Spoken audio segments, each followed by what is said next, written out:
తెలుగు చిత్ర పరిశ్రమలో కొందరు హీరోయిన్స్ మంచి ఫేమ్ ని ఇట్టే తెచ్చుకుంటున్నారు. అయితే ఈ హీరోయిన్స్ లో ఒక నటిగా కాకుండా వారు చేసిన పాత్రలు గుర్తుండిపోవడం అనేది కొంచెం అరుదుగానే జరుగుతుంది. ఇప్పుడు ఉన్న యంగ్ హీరోయిన్స్ లో ఒక్క హీరోయిన్ మాత్రం కుర్రాళ్ళ హృదయాలు కొల్లగొట్టి ఓ రేంజ్ లో ఫేమ్ తెచ్చుకుంది. ఆమె ఎవరో కాదు, కన్నడ నటి నేహా శెట్టి అని చెప్పాలి. ఏకంగా పవర్ స్టార్ పవన్ కళ్యాణ్ సినిమాలో ఛాన్స్ కొట్టేసినట్టుగా ఫిలిం నగర్ లో రూమర్స్ వినిపిస్తున్నాయి. కాగా ఆ సినిమా కూడా పవన్ కెరీర్ లోనే భారీ అంచనాలున్న చిత్రం ఓజీ అట. పవన్ కళ్యాణ్ సాహో ఫేమ్ సుజిత్ కాంబినేషన్ లో వస్తున్న ఈ చిత్రంలో ఈ young and hot beauty special item song చేస్తున్నట్లుగా తెలుస్తుంది.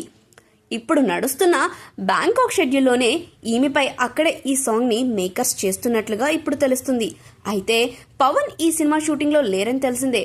సో పవన్ తో ఈమెకి స్క్రీన్ స్పేస్ లేదని చెప్పాలి.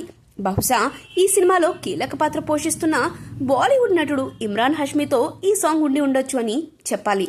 ప్రస్తుతం అయితే ఈ హాట్ బ్యూటీ ప్రెజెన్స్ సినిమాలో ఉన్నట్టే తెలుస్తుంది.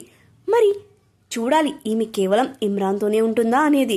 ఇక ఈ చిత్రంలో పవన్ కళ్యాణ్ సరసన యువ హీరోయిన్ ప్రియాంక అరుళ్ మోహన్ హీరోయిన్ గా నటిస్తుండగా ప్రముఖ నటులు శ్రేయారెడ్డి, అర్జున్ దాస్ తదితరులు కీలక పాత్రలు పోషిస్తున్నారు. ఈవీవి దానయ్య భారీ బడ్జెట్ తో ఈ సినిమాను నిర్మిస్తుండగా ప్రస్తుతానికి పవన్ కళ్యాణ్ ఎప్పుడు షూటింగ్ లో జాయిన్ అవుతారా అని మేకర్స్ చూస్తున్నారు. తన డేట్స్ ఇస్తే ఓజీ కంప్లీట్ చేసేసి వచ్చే ఏడాది రిలీజ్ కి తీసుకురానున్నారు. చూడాలి ఈ బిగ్ ప్రాజెక్ట్ ఎప్పుడు రిలీజ్ కి వస్తుంది అని.